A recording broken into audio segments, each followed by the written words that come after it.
Una actividad, nos está avisando Zoom que están grabando la reunión. Gracias, Zoom. Les voy a enviar por el chat la primera actividad del día de hoy para conocernos mejor. Tienen que ingresar a este link que les acabo de enviar, que es Luma Maps. No sé si lo conocen. Queremos saber desde dónde se están conectando esta mañana de viernes. Simplemente tienen que ingresar su nombre. Yo voy a escribir Vanessa, les voy a mostrar cómo se va a ver en su pantalla. Ahí escribí Vane, pongo Join the Map y automáticamente voy a ver todas las personas que se están sumando. A ver quiénes somos. Tenemos acá como una pizarrita que nos va avisando que ya tenemos 16, 17 miembros adentro y tenemos gente desde Argentina, como yo, algunos de Buenos Aires, desde Chile, Brasil, Bolivia, tenemos de Perú también. ¿Dónde más? Ecuador, a ver, Guatemala, México. ¿Desde dónde más se conectan? A ver. Me encanta. Tenemos también gente de Córdoba en Argentina, Dani de Quito, Cristina de Ubatúa, Delos de Quito. A ver cómo va subiendo. 34 miembros tenemos hasta ahora que se unieron al mapa. Gracias por sumarse a esta primera actividad. Dani ahí nos saluda desde la mitad del mundo. Tienen acá un chat también interno por si quieren dejar un mensajito. Gracias por sumarse, nos gusta hacer mucho esta actividad para conocernos de alguna manera a la distancia y ver desde dónde se conectan y cuán diversos estamos siendo, ¿no?, a través de esta sesión.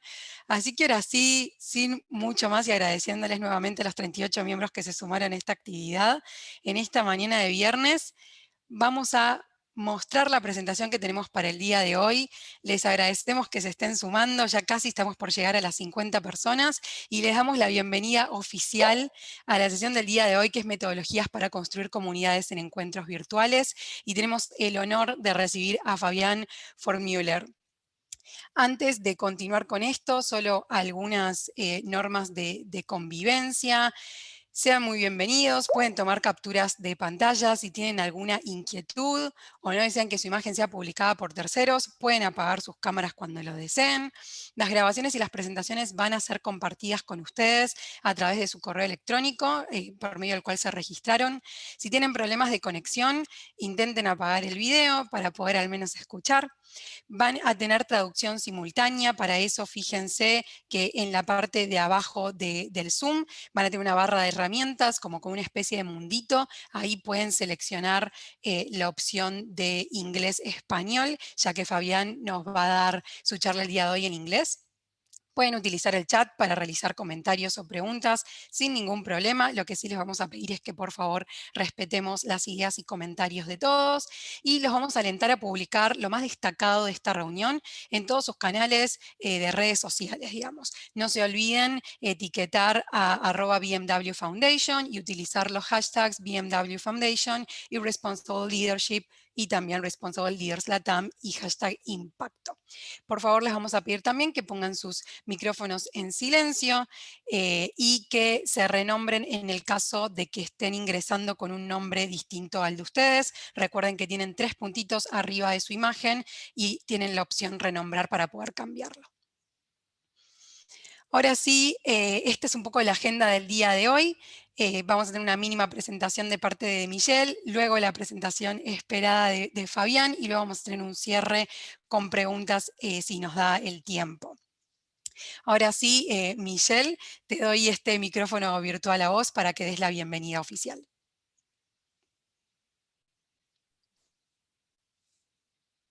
Muchísimas gracias. Déjenme, me configuro bien, qué excelente verles a todos ustedes el día de hoy. Es hermoso volvernos a encontrar acá un par de semanas después, todavía inspiradas, todavía leyendo las postales que nos enviaron Diego y Cris la vez pasada. Para quienes esta es su primera vez, les doy un poco de contexto. Esta workshop series está siendo organizada entre varios responsible leaders del BMW Foundation, que es una comunidad preciosa, divina, de gente alrededor del mundo que trabaja pues construyendo comunidades, que trabaja conectando gente y pues que ha hecho de su vocación pues encontrar la manera de resolver los grandes problemas que tenemos en el mundo, sociales, ambientales, y que, bueno, pues han decidido hacerlo mediante la colaboración. Entonces, esto es, imagínense qué hermosa comunidad es esta, ¿verdad? Bueno, nos encontramos nosotros en diferentes puntos de nuestras vidas, en diferentes ciudades, nos seguimos encontrando y muchos de los responsible leaders pues dijimos, bueno, esto que nosotros hacemos, como que tiene una ciencia, ¿verdad? Pero también tiene un arte. Esto que nosotros hacemos, que es construir comunidades, pues es un título que nadie nos ha dado aún y que tal vez hace unos 7, 8 años esa profesión no existía. Pero eso no significa que hoy por hoy no sea algo que tengamos que profesionalizar, que compartir y que necesite una comunidad de práctica. ¿A qué me refiero con una comunidad de práctica? A esto, una oportunidad de juntarnos cada 3, 4 semanas y compartir alguna herramienta, algo que nos ha permitido a nosotros pues construir nuestra comunidad de mejor manera. Y así fue pues la invitación abierta y respondieron 4 increíbles responsible leaders para decir, bueno, yo voy a compartir y no solamente quiero compartirlo con otros responsible leaders, quiero compartirlo con toda América Latina. Entonces por eso tenemos aquí gente que tal vez dice, ¿qué tiene que ver la Fundación BMW con todo esto? Y otros que dicen, ¿qué tiene que ver Impacto con todo esto? Bueno, es de eso, ¿no? Es una colaboración y es que aquí tenemos muchísima gente de todas partes de América Latina, unos que son parte de los responsible leaders y otros que han sido invitados por nuestra red para compartir, para aprender y bueno, pues para disfrutar sobre todo esta sesión de la mañana.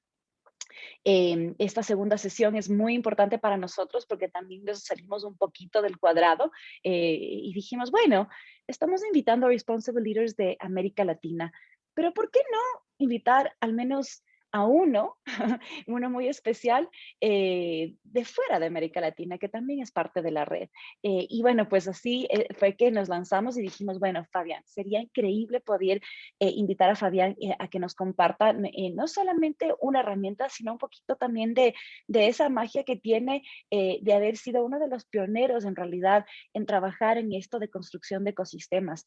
Es un honor para nosotros tenerlo aquí y también es un honor para los que lo organizamos tenerlos a ustedes acá. Entonces, eso nada más, darles la bienvenida una vez más y bueno, pues vamos a dar paso a la presentación de Fabián. Gracias, Vale. Muchas gracias, Michelle. Para quienes no la conocen, Michelle es la CEO de Impacto y ahora lo vamos a presentar a Fabián, que tiene un apellido muy difícil para nosotros para pronunciar, pero creo que es PfortMuller.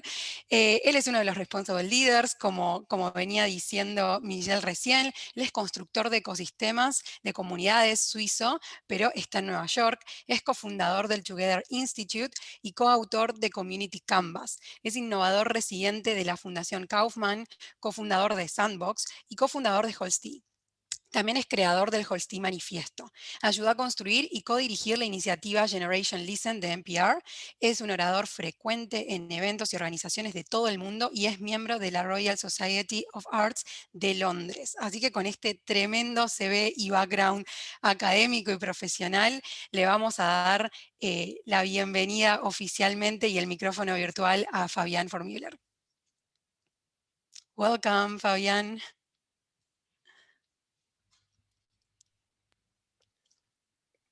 Wow, ok, gracias. Buenos días a todos.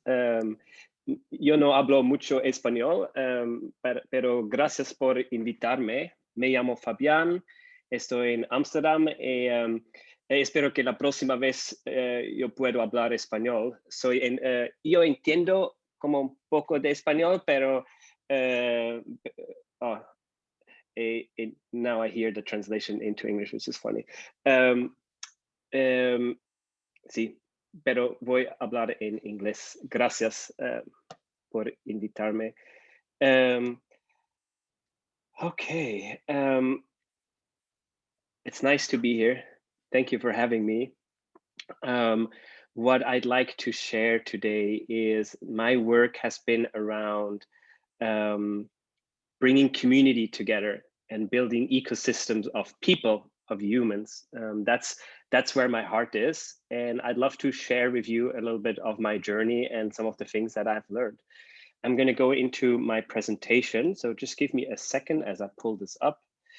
And you can always, throughout this time, you can always interrupt me if you have a question or if you want to say something, like, you know, I invite you to ask me, I invite you to like interrupt. Sometimes on Zoom, it's a little bit harder because I cannot look at your body language. I cannot see you when I'm in the presentation mode necessarily, but I invite you to interrupt me and ask. And so we can also start to go into conversation. All right.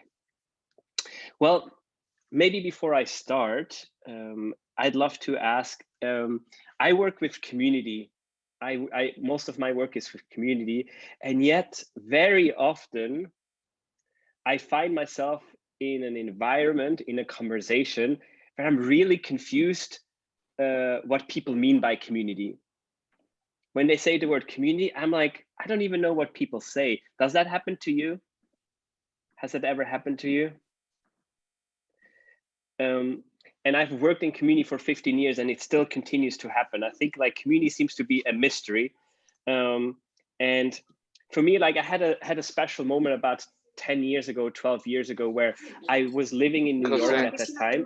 Oh, and I can hear some background noise. Yeah. And está bien. Oh yeah, thank you. And I was living in New York at the time, and I was walking into a grocery store to buy some salad. And as I pick up the salad, I want to look at like where it's made and like what the ingredients are. And I see that my salad invites me to join a community. And I was very perplexed by that because it made me realize that we live in a world where community means anything and everything. And it is really up to us to define what community means for us. And my journey really has been again and again to come back to this and redefine and explore and better understand what community means for me. And I'll share a couple of perspectives of what community means for me. But at the essence of it is like, I love this photo, which is two friends of mine like hugging at a gathering of a community that is called Sandbox, that I co-created like maybe like 15 years ago. And for me, this is community. This is like this kind of sense of care, this sense of generosity, this sense of kindness and embrace. For me, that is the essence of community. And that is very different from the pack of salads that you saw before. There's a big gap between those two things. And I became very curious, like, well, what is it then about community that makes the difference? And so in 2014 and 15, I started to just ask a lot of other community builders, well, what does community mean to you? And when you build community, like, where do you start? What do you do first? And what do you do next? Because I found that in my own experience with building community, I often just, nobody guided me. I didn't have a manual. I just was figuring things out by myself. And so as we started talking to many people, and we ended up talking to over 120 people, we started to see some pattern and similarities on how people build communities. And what came out of this was this framework that we call the community canvas, which is an open source framework. It's like freely accessible. You can just find it online on the community canvas.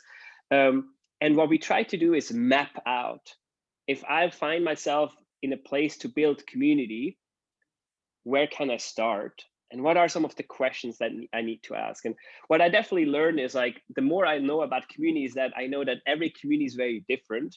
And the answers for every community are very different. They're so much dependent on the context and on the geography and the culture and so many things. But what I find is that what is similar are the questions that people can ask themselves while they build it. And I'll briefly introduce this model. This model has 3 parts to it, as you can see. There's a red part, there's a blue part, and there's a green part. The blue part in the middle is what we think of like the heart at the center. It's like the fire in the middle that brings people together. It's questions around identity. Like, why do we come together? Why are we here? Who are we and why are we here? That's like the questions that we ask ourselves there. Questions around purpose, question, who is this for? But also questions around values. How do we want to treat each other? Questions around brand, like what are the stories that we tell each other? And then maybe also like, how do we define success, which is very closely connected to values. This is like, we think of it literally as a fire in the middle, because it's the thing that attracts us and brings us there again and again. Then on top of it, we see the red section, which is the experience. It's on purpose the biggest part, because the experience is what makes a community. A community is us coming together and doing things together, being together and sharing things together. And ideally, an experience has a beginning and an end point. And between, we have rituals, we have actual shared experience, we have stories, we have some rules that define, and we have roles. So those were kind of some of the basic things we saw for experience. And then at the bottom, kind of a small part, but it's kind of like the foundation that it sits on, are questions of structure. What we find is that communities that don't care for structure, they often don't survive for more than like 2-3 years. And questions of structure are questions around money, power, leadership, really things that are kind of not that important at the beginning, but in the long term help to add to the sustainability of a group or not. So that's the basic of the model. It is really quite straightforward in that sense, and you can read more about it online. And I'm sure we can put a link in the chat where you can like download it. It's also available in Spanish. It's been translated into like 13 different languages by volunteers, and everything should be available in Spanish. And if you're thinking about, if you find yourself in a place to work with a community or start building about a community, I recommend you look at the different frameworks we provide. And one specifically, a framework that I recommend is what we call the minimal viable community framework, which is really, we try to figure out what are some of the most important and basic questions to start with. If you only had to choose, actually, I see that it says 9, but it's actually only 8 questions that are listed here. I played with this recently and I forgot to change the numbers. But if you had on one page to summarize some of the most important things for your community, this is what it should allow you to do. Questions around who is this for? Why do we come together? Principles and values, how do we show up? Motivation and needs. Why do people really show up, and what do they need? Practices and rhythms, roles, communication, and power. Those are kind of a couple like suggestions to kind of get you started and to help you think about a community. Now for today, I thought about, we can talk more about this model, but I felt when I was thinking about what to do, I thought that all of you seem to be interested in ecosystem building. Many of you probably already are ecosystem builders.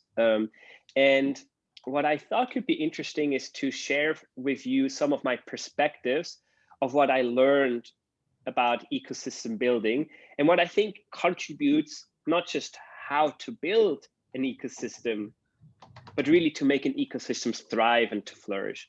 So that's like my suggestion, to share a couple thoughts on what will help an ecosystem thrive. Does that sound like a good idea or a good use of our time together? Just looking if I see some like nods or, yeah, okay. And you can like interrupt me and stop me whenever you'd like to. First, this was published in 2017, this community canvas that you look at. And my journey has evolved. I continue to work with different communities. I've been building communities, and my thinking has changed. And one of the big things that I think I actually don't like that much about this model anymore, and I think I will change in the next version, is that it looks very much like an engineering blueprint. it looks like something you would need to build a machine. And what I've learned is like, the more I work on communities and the more I think about community and ecosystem, is like, ecosystem is not a blueprint and a machine. Ecosystems is this. Ecosystems are, I think, nature is a much more a representation of what an ecosystem is. And I think in my own perspective, I found that when I talk about community building, again, that's kind of, or even a stronger word is network. Network is a technical word. Network is a word that is kind of like out of the computer world. It's an engineering word. But I think like weaving, gardening, nurturing, taking care of, I think that kind of language is much more in line. And I think it really matters to change our mindset around that, because what we're building is something, is not a dead machine. We are weaving a human, a living being. Ecosystems are living beings. And I think that really matters. And I think that makes a big difference on how we approach things. I'd love to pause and see like what that brings up for you. And just to, maybe I'll just take a quick stop here with the presentation and just pause and see like, what does that bring up for you all? Does that resonate? How does that reflect with your own experience?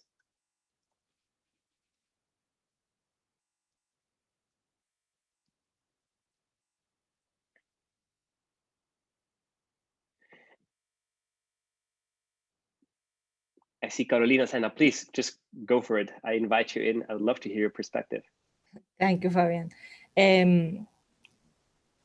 Well, I'm not sure if to say it in English or Spanish, but I'll go for English. With regards to the structural part of communities, like one thing that resonates is like, because too often the communities that we invest ourselves into, like we go for like the intuition, the sense of belonging, all that, like we leave aside the structure. But then you said something about communities not lasting more than 2 years. Is it because they don't pay attention to that? So like you really not need to invest in structure to sustain them. So that's something I'm curious about. Or can that get in the way of that belonging and that and that sense of connection, that it's like, well, why do we have to talk about like structures of leaderships? And like some communities that I've been part of recently, they're more loose in terms of leadership. Like they say, like, oh, we're horizontal, but then decision making gets complicated or nothing gets done. So can you tell us a bit about that? Like, how do we infuse structure into communities without losing that sense of we're all on this together, we share power, etc., etc. Thank you.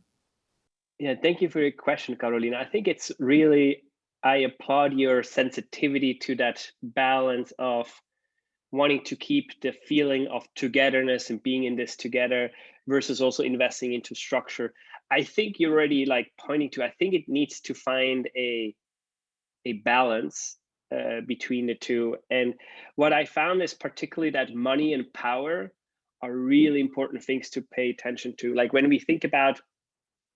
I look at why communities don't survive in the long term, the reasons are that community builders burn out, and often burning out has to do with money questions, because they're not paying themselves or can't afford, and they're just doing it as a volunteer, everything. And that is a really important question. And it's uncomfortable to talk about money. I find it very, very uncomfortable to talk about money in a group, because let's say if this was our community here and I was your community weaver, to ask you then to kind of give me money to invest into this community, it's a very uncomfortable ask. And I think that's part of the art of community building, is to learn to talk about money in a good way. I'm still learning that myself, and I don't know. It really is an art, I think, and that's part of it. I think the other part is also, the other thing I'm learning is how is there other ways we can appreciate the community builders besides money. that they don't burn out. And I think a lot has to do with saying thank you. I know a lot of community builders who put so much in, but they burn out because nobody really acknowledges them. Nobody says thank you, or very few people do. And that can be really exhausting. So can we create a culture of gratitude and of saying thank you to the people who do a lot for the group? I think that in itself could be really powerful for the community. And lastly, I think we also pointed to like power. Conflict is real. Like if we stayed in this room for long enough, at some point we would have a conflict. That is unavoidable. Why? Because we are different. We have different opinions. We are not automatically always on the same page. And at the beginning, we will like we can scrape over that, and there's a certain honeymoon phase that we are willing to like, you know, we can pretend everything is perfect. But at some point, if we go deep, there will be differences. And when there's differences, there will be conflict. Are we prepared for doing that? Do we know how to work through it? Or will we fall apart when conflict happens? So those are, I would say, two things I would pay attention to on the structure. And that can kill an ecosystem or not. I hope that does justice to your beautiful question, Carolina. Gracias. Yes, it does. Thank you so much. Okay, I see more questions, which is beautiful, and you're more hands up. So I'd love to maybe hear another 1 or 2 questions, and then I might share a little bit more something, and we then kind of come back. But Sylvia, I saw your hand up. Would you like to share your perspective or question? Yes, thank you very much. It's a pleasure to be here, and greetings from Bolivia. Everything resonates a lot, and it reminds me of a paper we wrote for SNV, the Dutch Corporation, many years ago. It was titled Art and Power of Alliances. Actually, my entry point to communities initially has been through strategic alliances, right? And I was thinking that we talk about communities, just they are dynamic, living, I don't know, structures or bodies. But I think that what resonates me, or it brings me to think a lot, is about like a community approach, right? We speak a lot about gender approach, human rights approach, because right now, personally, I'm working a lot also with like institutions, like NGO networks, like, and all kinds of organizations, civil society organizations, or even, industries. And there is, the challenge and the invitation to change the mindsets of the leaders in terms of, yes, a community approach of an organization, even if it's a very formal.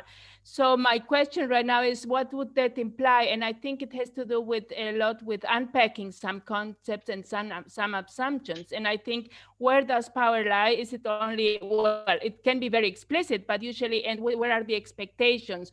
So I was thinking, yes, how could we frame more like a community approach that is applicable to different kinds and types of institutions, or formal or less formal organizations? Thank you for your question, Sylvia.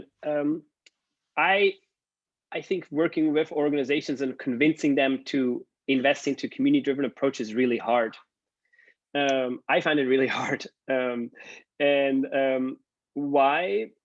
Because organizations are used to work in a hierarchical way. Like, power in organizations is structured in a hierarchical way. There's someone who has more power than others, and almost all organizations work like that. And communities don't work well like that. And to unlearn that is really, really hard. That's one part. The other part is also goes around success metrics. Most organizations measure success by tangible deliverables, tangible outputs. And as someone who's been building communities for the last 20 years, I love communities. I think they're magical, and I think they change the world, and they suck at providing tangible outputs. We can make up some proxy things, and we can tell some stories of like the collaborations that happen and the learning that happens. But really the output of community is, love and care and generosity and solidarity, and that then leads to also collaborations and learnings and trust and all these things. But to point to that is really hard. And those are, I'm not giving you any really, Sylvia, I'm not really giving you any perspective of how I've learned to do it. I can just tell you like where I'm struggling. And it is, I found those two areas are my main areas of struggle, the success metrics and the kind of the power dynamics. And often also, especially in the not-for-profit sector or in the foundation sectors, organizations also don't, if they are the convener of a community, they actually often forget the power that they have just by being an organization with a lot of money or with a lot of resources, that people might be showing up for the wrong reasons. If you are if you're a foundation that has a lot of money and you're convening a community, you have to be aware of why people might be showing up and it might be not because why you think they are. And to overcome that power gap is difficult. It's possible, but I think it's difficult. Yeah, thank you for a beautiful question, Sylvia. Maybe we take one more question. I see Marina had her hand up. Marina, would you like to share your perspective? It doesn't have to be a question, it can also be a perspective. Thank you. Gracias, Fabián, muchas gracias. Quería hacer una consulta y es, antes hablábamos de las diferencias entre las personas, cuestiones de poder en una comunidad. ¿Cómo se resuelven en una comunidad estos problemas comunitarios, ¿no? Estos emergentes que generan un problema? ¿Hay algunas técnicas, mecanismos? ¿Cómo una comunidad llega a un acuerdo para seguir avanzando cuando tiene un problema comunitario?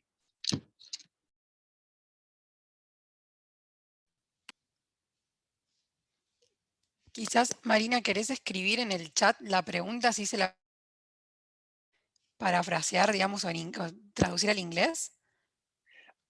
I also heard the interpreter. Oh, great. I heard the question. Awesome. Thank you. Whoever is the interpreter, I actually don't know who you are, but you're doing a beautiful job. Thank you. Yeah, Marina, thank you for your question. There are frameworks that help to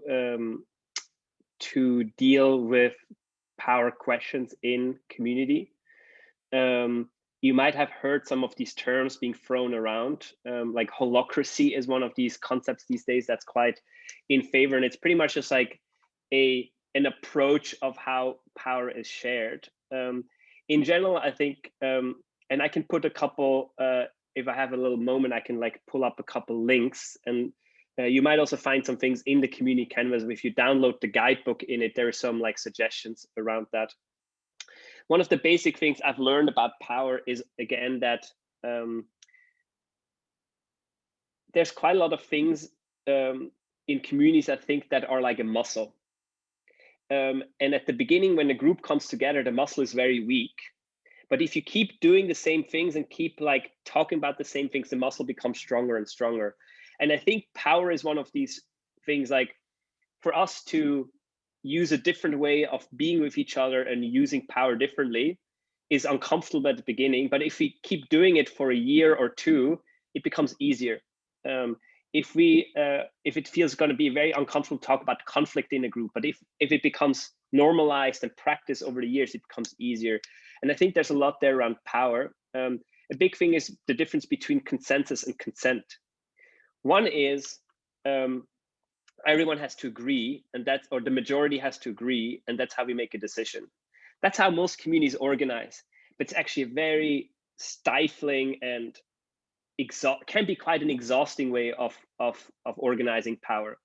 Why? Because there's something called circle fatigue, where you just go around and you hear everyone's opinion, and everyone in community, everyone always has an opinion. And if you are the person, Marina, if you're the person who has to actually then like do something, get something done and work with this decision, it can be so exhausting to hear everyone's opinion and like try to get to a consensus.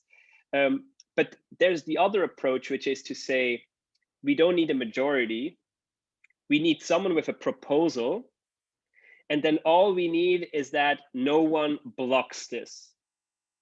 So if we have a proposal, anyone can propose something. as long as it feels safe enough and good enough to try, we can move forward with it. So that's a different way of thinking about power, where that enables a quicker way of making decisions. So that's just a little example. There's more frameworks like that, and I'll try to share a couple links. If I get a break, I will do it in the chat, and if not, I'll try to point to it also in the follow-up. Does that help with your question, Marina? Cool, thank you. I will, with your permission, I see Francisco has also his hand up, but with your permission, I will continue a little bit, and I will just share another point, which I think might also enrich our conversation, because I would love to talk with you all about that. So I'm going to go back into my presentation, and I just have to find it actually where it is. And Francisco, I hope you forgive me, and I would love to hear your perspective once we have another break.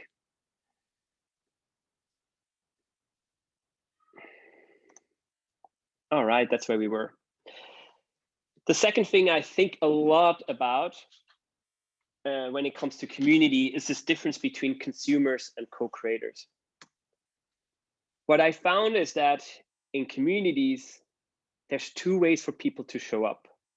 One is as a consumer, and the other is as a co-creator, a co-owner of the community. And they make a big difference for the group. The consumer shows up and says, oh, this is interesting. This is your group. I'm coming here and what can I get out of this? What can I get out of this today? I have certain expectations. I want them to be met. If they're not met, I will probably disengage. I will complain maybe. But this is a transaction and I want to get something out of it. And if I get something out of it, this is great. But if I don't get something out of it, it's not going to be, I'm not going to really engage with this regularly. The co-creator is different. They say, oh, this is our group. This is my group. This is our group. This is all of our group. I'm part of this bigger group here. And I'm trying to figure out, like, how can I contribute? How can I bring in my gifts into this group? Like, what are people doing? How can I help people? How can I maybe take on responsibility? How can I receive things? Yes, but also how can I give things as well? The co-creator, co-owner is much more committed to this group in the midterm and in the long term. And the question that I think a lot about is like, well, how do I turn consumers into co-creators? Like, what's the difference? Like, how do I turn one into the other? And what I've learned, one of the big things and I'd love to talk about it with you, is what I found is it's we as the organizers, we as the community builders, our role actually really has a big impact, because here in the consumer, I feel like I need to provide all the value. I need to give everything to the consumers because I'm the organizer. I need to provide everything to them. And it can be really exhausting, and it can be really, it's just a lot of pressure on my back. As with co-creators, my role as an organizer is not to provide value to them, but rather to create an environment where they can create value for each other, where they can like help each other. That's my role. I'm there to facilitate. I'm there to create an environment. I'm not there to create the value directly. And this mindset shift is one of the biggest thing I need to go through, because again, what we talked about before, in most organizations where we work, we as the community builders are there to provide value. Our role in most of work life is to create value for others. In community, our role is not to create value for others. Our role is to create an environment, a framework where people can create value for each other, and where we can like facilitate people supporting each other. And I'll share one more thing, and then maybe we'll pause again and ask. And the more I think about community, the more I learn about community. I think about every group. I think about like as 3 concentric circles. At the middle is often a small group of committed stewards. Probably those are people like yourself. Those are the people who run the community, who want to serve, where they're really bought in and they do most of the work. Around that is the middle circle of the active members, the people who really care about the group. They show up, they give, they're members, but they're also, their engagement is to some extent limited, you know. And then around that is often a very large circle of the passive consumers, people who just show up to get something out of this group. And what I've learned is that every group I've come across has all three levels. All three levels coexist in all groups.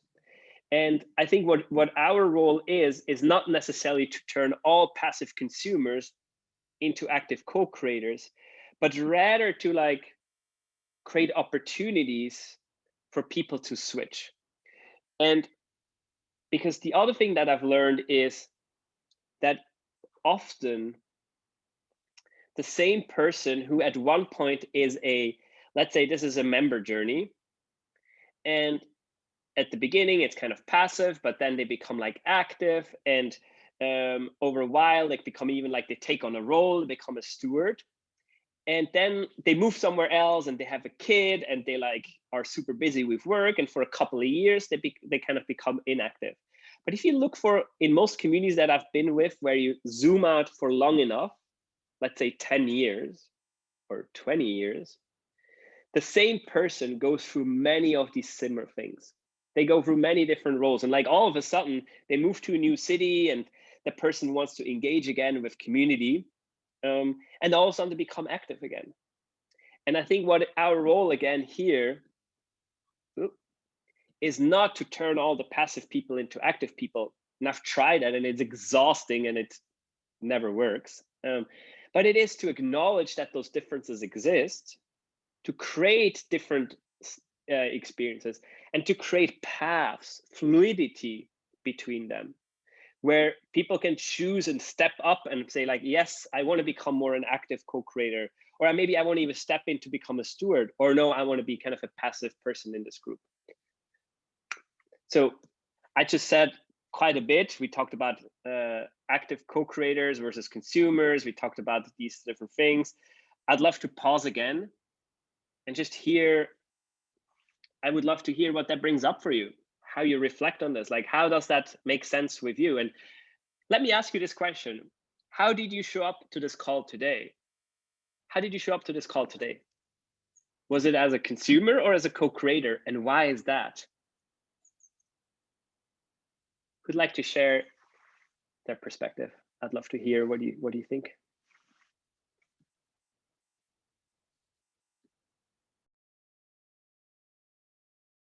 And no judgment. There's no judgment in this. I'd love just to hear your perspective.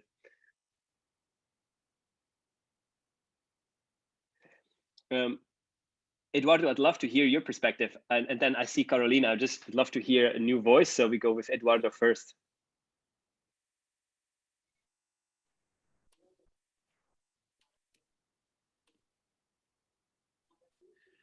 Hola. Hi. Bueno, mi perspectiva es que yo tengo una comunidad en Perú y fue una comunidad que elegimos libremente por un trabajo de sinergia, encontrar cómo ayudarnos mutuamente para desarrollar nuestro país. Es una elección muy difícil porque también tenía familia, tenía un negocio, pero me di cuenta de que mi negocio y mi familia no podía seguir conviviendo en el mundo que vivíamos si no actuábamos, y solo quejarme no ayudaba. Así que decidí involucrarme más con mi comunidad, aportar parte de mi tiempo voluntario.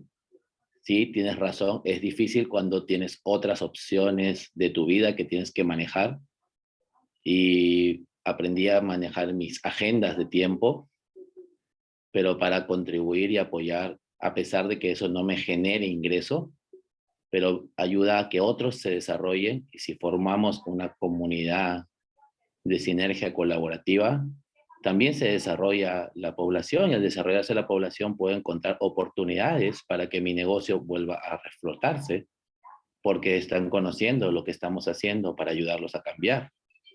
Entonces es importante para todos dejar un poco la visión de solo ganar tú, sino que si ayudamos a ganar a todos, creamos comunidades productivas, enseñamos valores, apoyamos a que el ecosistema respondamos no solamente a la necesidad del ser humano, sino que tenemos un ecosistema en el cual somos responsables.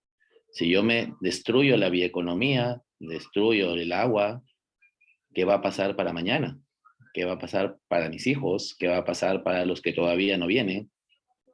¿Y cómo me sentiría en mi multiculturalidad? De ellos lo cuidaron para mí y yo lo destruí. Entonces la única forma es actuar en conjunto. ¿Es difícil? Sí. ¿Es complejo? No.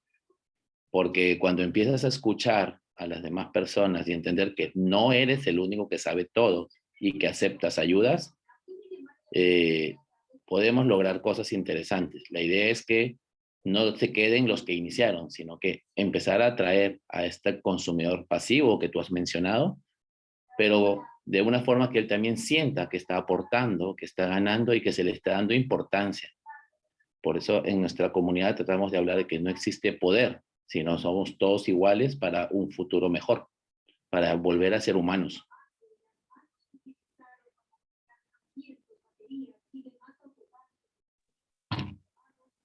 Thank you for a beautiful perspective, Eduardo.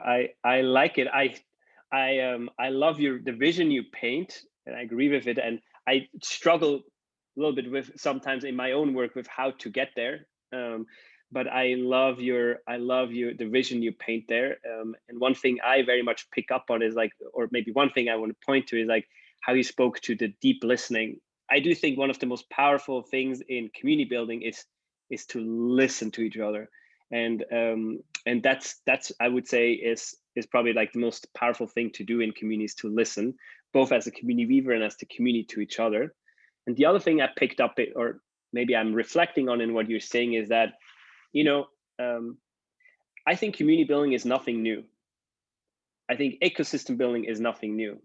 We've been as humans and as life and as animals and as nature, we have been as an ecosystem, as community for thousands and thousands and thousands of years and millions of years. But we've gotten away from it a little bit, I would say, in this phase of individualism and industrialization and whatnot. And I think a lot of community is about going back and remembering more than inventing, more than like having to look for new approaches. I think it's to think about like what are some of the old ways and bring them back. So that's a little reflection from that. I'd love to bring in some more voices. How do you reflect on this? And maybe I'll go with Mina. Mina, would you like to unmute yourself? Yeah, sure.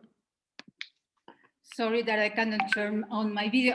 This is like a mystery to me because I'm 2 times here, and one of my alter egos raised a hand, and I don't know why.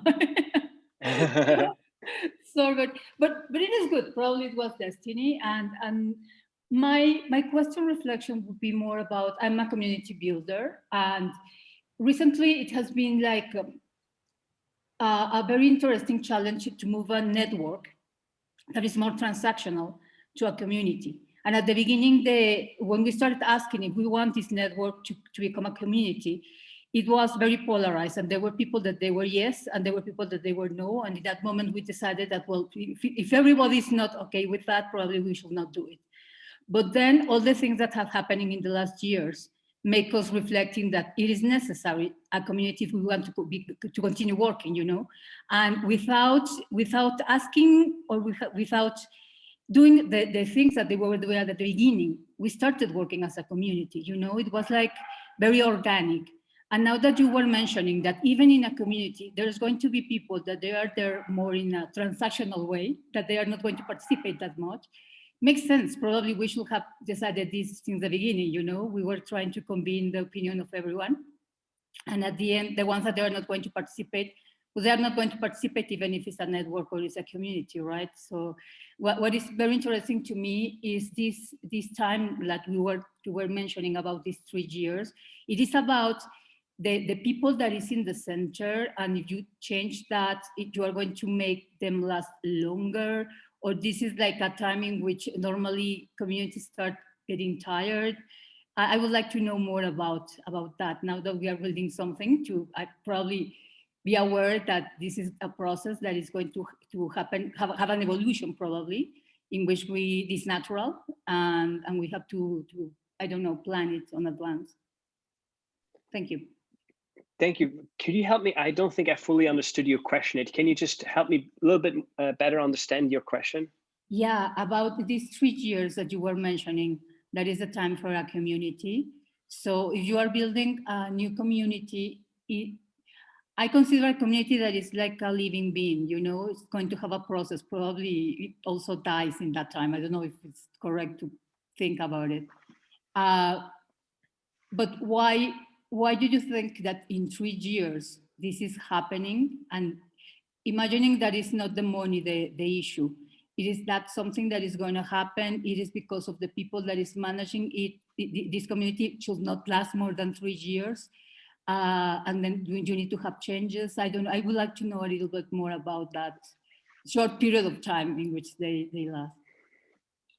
Okay, thank you for bringing up that thing, because I think that might be a misunderstanding. I think I'm a big fan of, I think communities need like a 10, 20 plus, like I want to build communities for like 100 plus years. I think, you know, communities become more powerful the longer they exist. And I might just have said something confusing around that time frame. Maybe the 3 years came from the structural elements, where I felt my own experience has just shown me that if communities don't pay attention to questions of power and money and organizational questions, that often comes to haunt them at some point. But I do think that one of the key elements of community is longevity. And actually, I have a quick slide that I can show around that, which is that, you know, I think one of the key elements is longevity. And with that, I think is also rhythm. One of the main issues that I see with communities is, let me just quickly point at the quick slide. I think a lot of communities work in this matter where they like have a big peak moment, like maybe a big conference and maybe a big event, something, and then everyone is so excited and everyone loves it. And then it like starts to fizzle out, and like, you know, like it becomes less and less and less and less and less and less and less and less. And then like a year later, they put on another big event, and like the excitement is high again. And then it starts to fizzle out again. I see that with a lot of communities. We call this like the peak and valley approach. And again, like think of like a human being, think of a heartbeat. Your heart needs to beat very regularly. It needs to beat very constant, otherwise you're dead, or you have to revive yourself. And what I found is that, again, like I think the gardening metaphor here also counts. Like you have to give water every day, or you have to give water very regularly, but you only need to give a little bit of water. If you only water your plants every 6 months or every 12 months, but you give them a lot of water, it doesn't work. I've tried that. It definitely does not work. And I think the question that we need to ask ourselves is, what is a healthy rhythm that we can keep up for a long time? What is a consistency and a heartbeat and a rhythm that we can commit to and say, okay, we can just keep doing this for a long, long time? And again, like often people, I think, choose too much. Last year during Corona, when Corona first kind of came up and everyone started to do virtual events, I saw a lot of communities that started to host like 5 events a week, or 1 event even a week. And I thought that was good, but I knew that was not healthy. You cannot keep that rhythm up. You cannot keep up such a rhythm. Like, we are often volunteer driven, or it's not our only thing or whatnot. What is a healthy way to do that, where we can really be very consistent and make sure the email goes out once a month and the event is organized every 2 weeks or every month, whatnot. And one thing I want to share, like, you asked also before about like timing, and again, like timing, I think the power of community is a long-term game. But what I see is that I'm in a community, like I'm co-hosting a community right now where we had a gathering about 2 years ago, and since then we've had like monthly calls every month for about 2 years. And now, after 2 years of having calls every month, I start to see people attend for the first time. It's very interesting, and it often happens. And what I think is happening is that people, we have a lot of communities to choose from, and we just assume that most communities will not survive. And we be like, let me see if this is still around in a year from now. Because if yes, I'm going to give my energy and my time to it. If this is just a short term, like it's not going to be around for a long time, why should I give my energy to it? That's at least a personality and an archetype I observe in communities. And so if they see you do something very regularly for like a year or two, all of a sudden you will have people at your events and your gatherings that were very passive, because they need some time to trust you and to trust that you are going to be around for a while. So maybe that's a little like reflection on timing and on the rhythm and on consistency, which I think is really, really important to a thriving ecosystem. Cool, Carolina, you've had your hand up for a long time. I'd love to hear your perspective, and you can reflect on this. You can ask on something else, like, please. No, I mean, I think a lot has been added already by the previous voices, but it really resonated, like the importance of the fluidity and how important it is, especially, you know, we've seen that during the pandemic, and how, you know, some, for example, families with small children at home, like, were not able to participate as much as they would want to in some of these engagements, right? Like, how do we take that into consideration, things like that, to make our communities more inclusive? And I think Mina touched on this, that it's like the BMW Responsible Leaders Network, like, it has this like magic that it's a non-transactional community, right? And like, that's so different from many others and so refreshing as well. So yeah, so it resonated a lot, because like seeing it like, okay, this is where some of these elements come from. So thank you. But I really appreciate, you know, that transition from moving from consumer to co-creator, and how do we as drivers also try to infuse that into our members, like, to understand, like, you know, you're part of this community, it's to also participate, also to drive things together. So yeah, thank you. Thank you, Carolina. And if anyone has like ideas or reflections on how we can like, you know, set the people's mindsets to show up as co-creators, I'd love to invite them and hear them as well. Maria, I'd love to hear I see your hand up. I'd love to invite your perspective or question. Okay, hello everyone. Well, I was looking to this graph with all the ups and downs, and then I thought, like, okay, like everything in life is with ups and downs, but when we're creating a community, how do we keep our community motivated? I think it's a huge challenge. So I would like to know, like, your tips or hints to this. And like, reflecting on this question, then I thought, like, okay, sometimes I have my own ups and downs in life, and what keeps me going on. And I thought it was my purpose. So maybe that's like a tip, like, we have communities, and then maybe we need to look inside our community and see what's driving our work every day. And maybe purpose might be this like the clue to keep going and to keep everyone motivated in the community. So I would like to hear more about it. Yeah, thank you, Maria, for your reflection and question.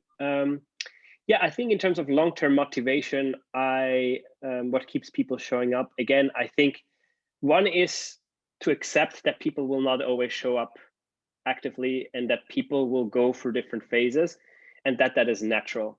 I think that's one of my reflection, that it is okay if that happens. The second thing I think of is also, I think purpose is a really important part. I think maybe I reframe it differently. I think it's really powerful to be clear and be really explicit about certain things. Purpose is one of them. Expectations is another thing. What are the expectations that we have towards members? What is the commitment we're asking for? And how can people contribute? I think those are really good things, and values probably too. I think it's really good to be explicit and clear around that. And I find that some communities, they have a sense of purpose, they have a sense of these things, but it's kind of vague. It's kind of somewhere hidden, and especially for new members, that can be really hard. And you know, I find that what I learned in my community work is that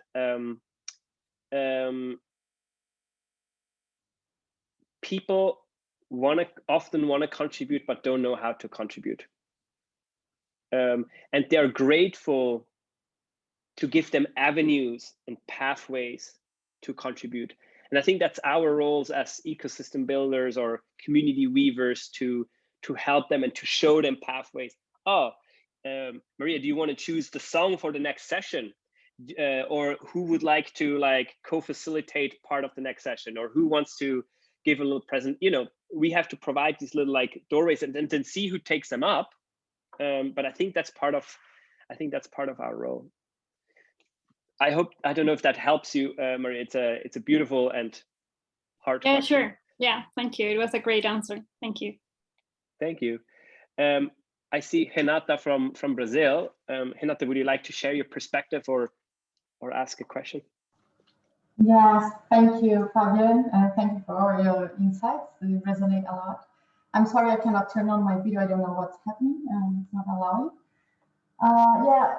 It's regarding the rhythm.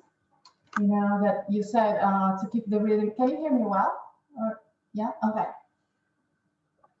Considering that we have all these different people in the community, you know, the passive consumers, the co-creators, and they expect different rhythms will fit different profiles, right? So how to balance this, because there are people that want more things and different offers, and some want less things. So what's your experience in balancing the community rhythm with the personal rhythms, the different personal rhythms?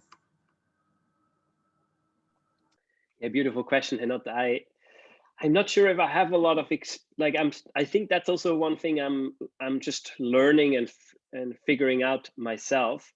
What I know is that the more you go to the circle center, people want Maria before asked about motivations, and I think one of the core motivations I see that really keeps people there, and I think that's that's often neglected in more networks and more kind of in the outer circles, is intimacy. People want to really have a deeper human connection with someone else. And I mean, that's so obvious that is what community is about, and yet that's not what we get in most of community. We are used that in most of community we get like a superficial version of relationships, and kind of maybe because it's virtual, maybe because there's a lot of people there, maybe because it's very broad, who knows.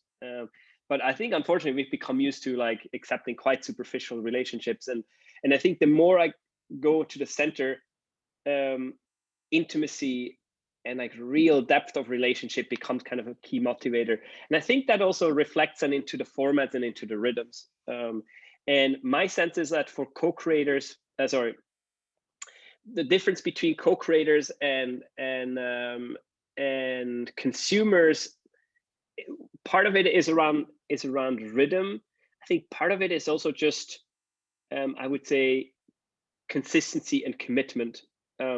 So what I mean by that, for example, is that a good format to work with like an outer circle is a webinar, or something where like people can just show up as a consumer, people come or cannot come, and people can plug in. And that works both for the consumers as well as the co-creators. A format that really only works for committed people is, and one we use a lot, is we call them home groups. It's kind of the idea that you take a group and turn it into smaller subgroups. So we have 63 people on this call today.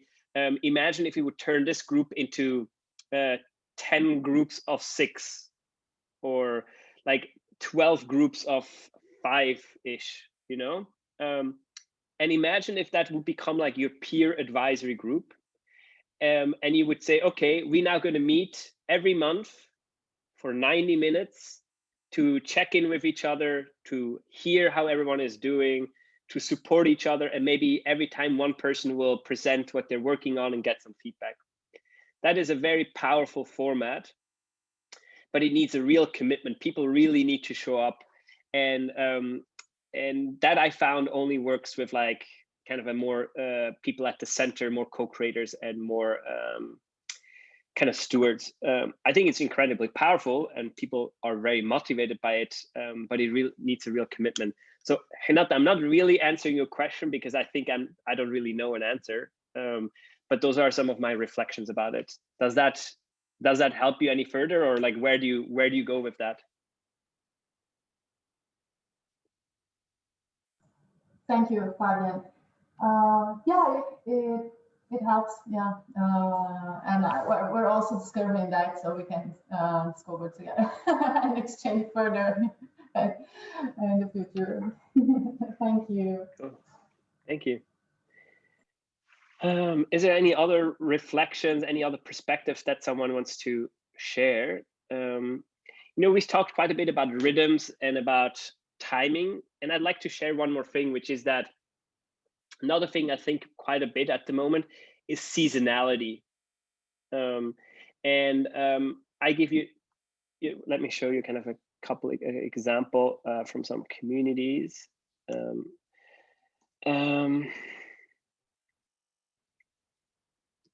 Just pulling up my.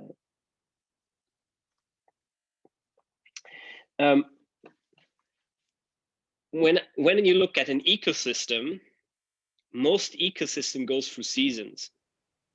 Seasons of growth, seasons of rest, seasons of heat, seasons of cold, seasons of like, we're just gonna not do anything at all. And I found that the question I ask myself quite a lot at the moment is like, how can we bring this idea of like a season also into the communities that we work with? With like 2 of the communities I'm part of and I help facilitate, for example, we realized that this has been a very, very intense year for Corona reasons, for spending a lot of time on Zoom, and people are really tired. And so we decided, okay, you know what, we need a season of rest. And we just said, okay, we're going to take the summer off. We're going into a summer, we're going to have the summer being kind of a season of rest in our community. And then we're going to have another gathering, and we're going to go more into like a season of meeting and season of doing things, season of learning. But I do think the idea of seasonality, where things happen regularly, but actually with like different tempos and different intensity, my sense is that can be a very healthy thing. And right now, and it's a little bit contradictory to what I said before, because I said before you need to keep up the rhythm again regularly. I think that's true, but at the same time, I also really think that communities need rest. Communities need moments of reflection. They need moments of healing. They need moments of, they just need different seasons also. And one thing I think we can talk about, like, and think about, like, what could be good seasons for our communities.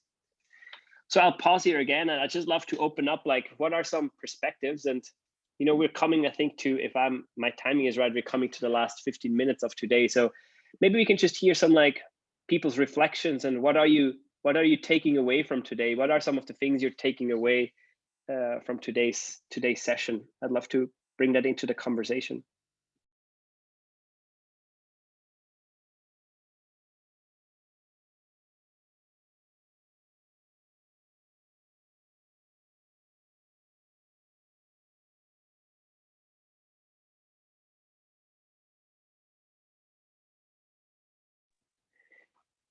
Gabriela, would you like to speak? Would you like to share? You're still muted. You were unmuted for a second, but now you're muted again. Sorry, thank you. Thank you. Now you're muted again. How weird. I don't press anything. It's really weird. Okay, so I'll just look at it. I was thinking on how you can have different roles on a community, no? And how even us that are community builders sometimes feel like we have to change, no? But it's like you made it, you have to be like on the spot all the time, no? And having this flexibility of thinking that you don't have to be always in the center, that you can move and that others can move, and how you let that happen.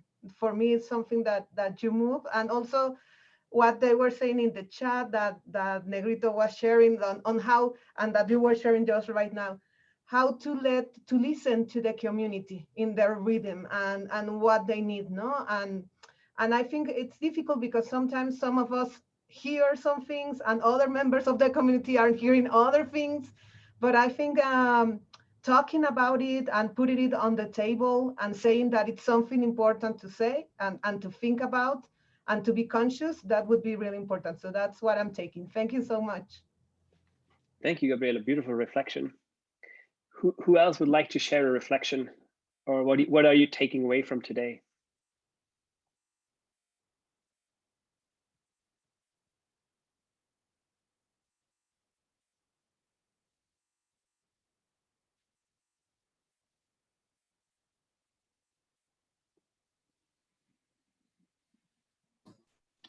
Fabian, can I say something?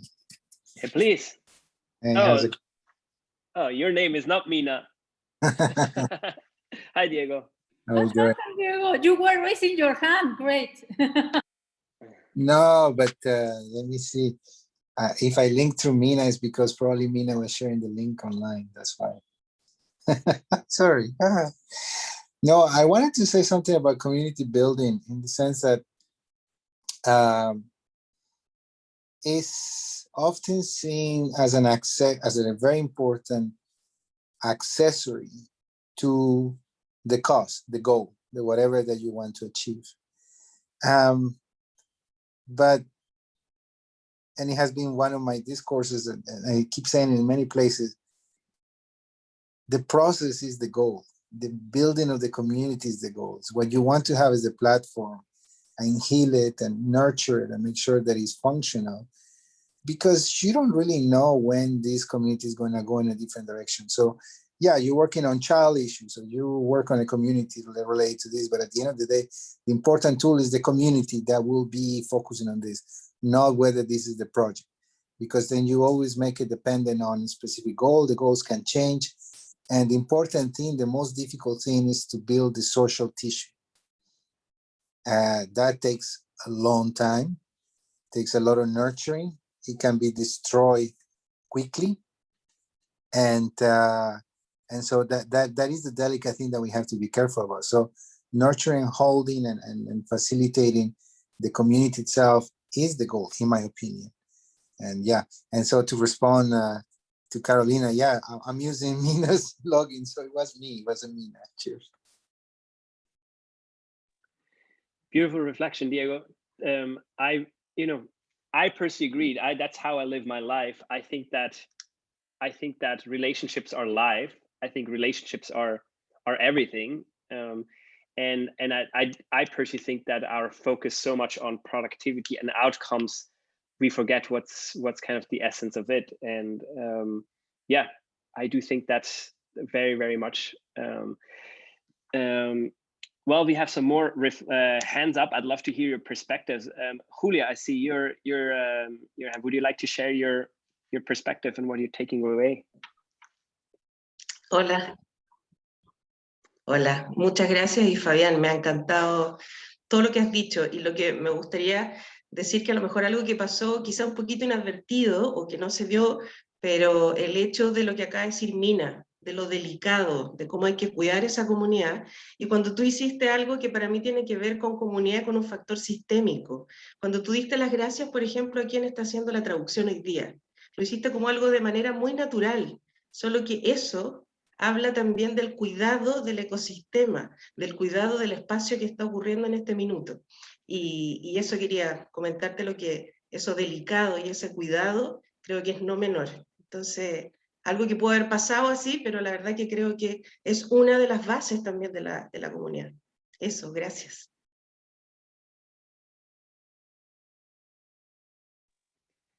Thank you, Julia. That is a beautiful thing to receive. You know, I want to point to something that you're saying and take it just away from my personal example, which is that I think role modeling is one of the most powerful ways of shaping community.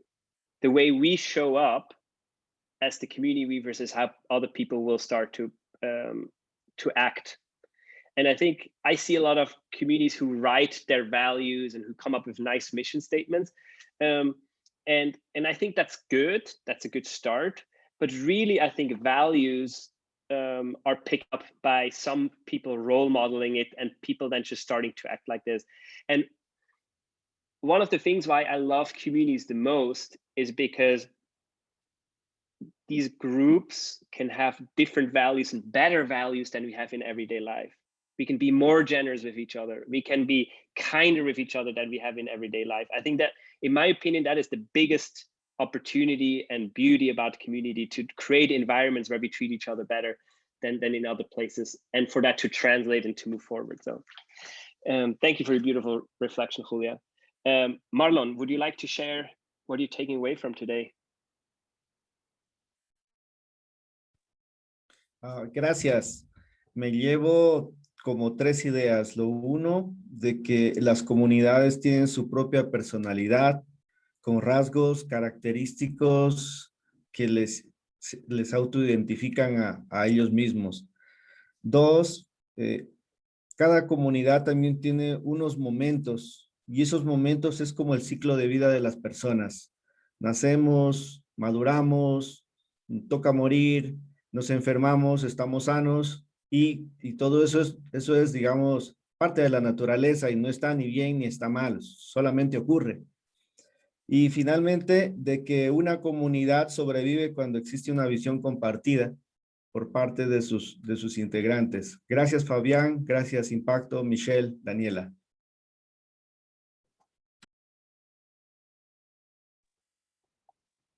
Thank you, Marlon. Beautiful, beautiful reflection, beautiful summary. Yeah, thank you. I'd love to pass it on. I see Michelle has her virtual hand up. Michelle, I would love to hear your voice. Gracias, Fabián. Voy a hablar en español porque me siento un poquito más cómoda con eso. A mí lo que me quedó muy interesante fue ver este gráfico de los ritmos. Pero algo que me pareció muy interesante es que, digamos, incluso la curvatura del ritmo es muy orgánica, muy natural y muy suave. No había picos no había como picos muy agudos, no había estos sharp edges. Había no sé, una naturalidad en cuanto a esa onda del ritmo, y creo que eso es interesante, porque creo que todos podemos navegar una ola constantemente que va, sube y baja, pero creo que muy pocos de nosotros podemos aguantar mucho tiempo si los cambios son muy drásticos. Eso es algo que me vino a la mente, porque dije, ok, si necesitamos descansar, podemos descansar mañana, ¡pum!, y desaparecemos. Y en realidad eso sería muy drástico, porque si tal vez piensas que estás descansando, en realidad no, necesitas entrar a los procesos con tranquilidad y salir con tranquilidad. Y eso me lleva mucho porque es algo que hemos estado pensando mucho en el equipo, con Dani, en cuanto a estos ciclos de descanso. Así que muchas gracias. Thank you, Michelle. I'd love to just add something, or add a perspective to that, which is that, you know, one thing I'm learning more and more in communities, that force doesn't work. And I used to think force works quite well, because that's how we do most things in life. Convincing people, getting them to show up, doing really big things, do kind of heavy things. And I found it's kind of a little bit like in, you know, Star Wars, the movie with the Jedis, where they like try to like work with the force that's there. I think that community building is kind of, that sounds very cheesy, but I think it's kind of like that, where our role is not to put any force on it, but to play with the force that's there, to play with like the energy that's in the room. And because we all are humans, we have so much energy, and our role is just to like unlock that, play with that, but we don't have to like force anything onto people. How to do that, I'm still learning every day myself, and I struggle with that every day. I see Yabetz, and I don't know if I'm pronouncing your name correctly. Sí. How do you say your first name? Perfecto, hola Fabián. Es correcto, Yabetz. Mira, disculpen por no prender la cámara, estoy en tránsito, así que perdonen. Miren, me suena mucho toda esta conversación y hace sintonía con la experiencia que tengo en WeShare. Recuerdo mucho haber comenzado desde el mundo corporativo con estas estructuras verticales donde tú das la indicación y se hace lo que la directiva manda. Y si no estás con ganas, bueno, sacas ganas de cualquier lado para hacerlo, pero hay que hacerlo, ¿no? Cuando comencé a trabajar con WeShare, a intervenir en los proyectos, una de las personas con quien comencé a trabajar fue Albert Cañigoral, que lo deben conocer algunos de ustedes, y me llevo sus palabras porque él me decía, mira, no te estreses tanto y mira dónde hay energía. Si hay energía, las cosas fluyen. Y si no, tranquilo, llegará el momento en que las cosas comiencen a echar a andar, ¿no? Así que eso demandó mucha paciencia, mucha, digamos, despertar esta habilidad de prender la antena y saber cuándo hay energía y no. O sea, también entender eso, ¿no? Poder captar de la gente si hay la energía suficiente para poder insistir o no en alguna acción que queremos tomar dentro de la comunidad, ¿no? Y finalmente no estaba lejos creo que ha coincidido con toda esta reflexión que tenemos, así que eso ratifica muchas cosas que venía trabajando, así que gracias por darme esa confianza de que estamos en el camino.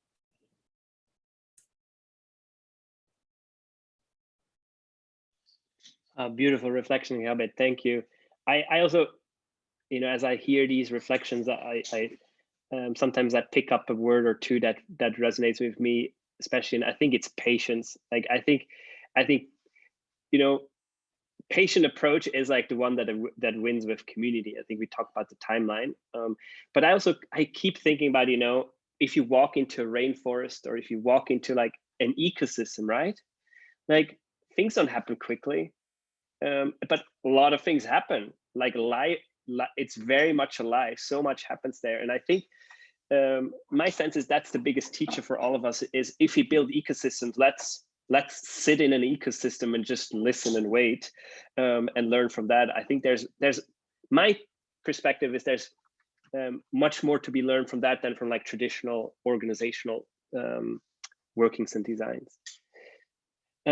Maybe that might be my closing thought. If I'm correct, this is like we're getting to the end of our time together.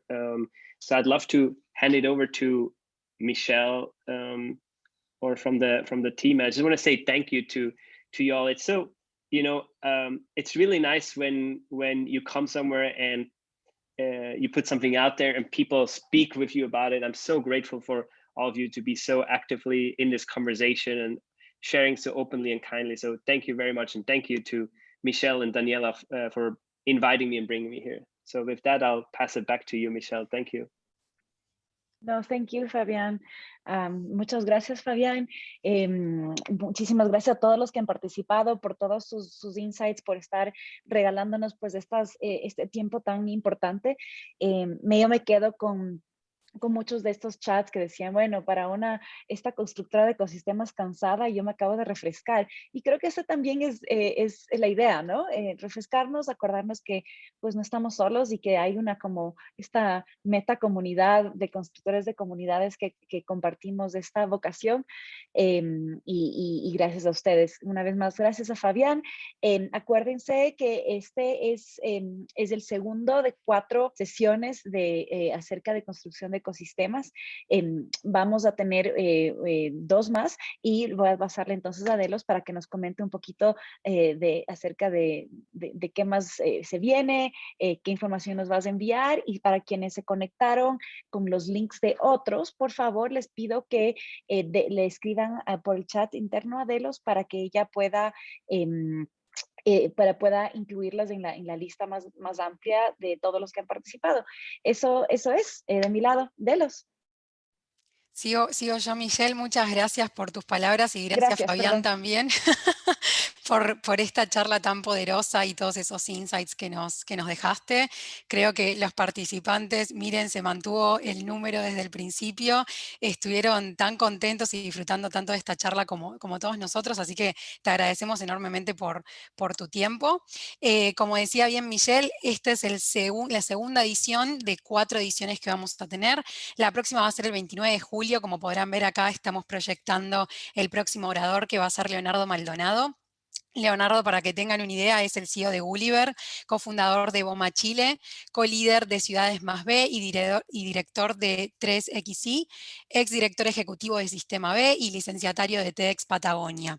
También es arquitecto de la Universidad de Chile, fue consultor en México para Business Design Associates en el Instituto Tecnológico y de Estudios Superiores de Monterrey. Es un enamorado del emprendimiento social y participó en distintas iniciativas durante más de 10 años en la Fundación Mercator. Así que ya les vamos a estar enviando para que se agenden en sus calendarios y el próximo registro de Zoom para que lo puedan tener presente. Muchas gracias por llegar hasta acá, muchas gracias por compartir esos mensajes tan lindos en el chat. Nos estamos viendo dentro de 1 mes y medio y muchísimas gracias obviamente de parte de todo el equipo de Impacto por estar acá presentes, por toda esa buena onda, y a BMW Foundation por esta posibilidad. Nos estamos viendo el mes que viene. Adiós. Chao, chao. Chao, chao. Nos Chao con vemos. todos. Adiós. Nos vemos Chao, pronto. chao. Hasta luego, verlos saludos a la todos. ciudad de Córdoba. Gracias. Fantástica, fantástico. Muchas gracias. Gracias. Gracias. Excelente. Gracias, Chao. Impacto. Chao, chao. Yo pensaba que todo era en inglés, me hubiera dicho las cosas en castellano.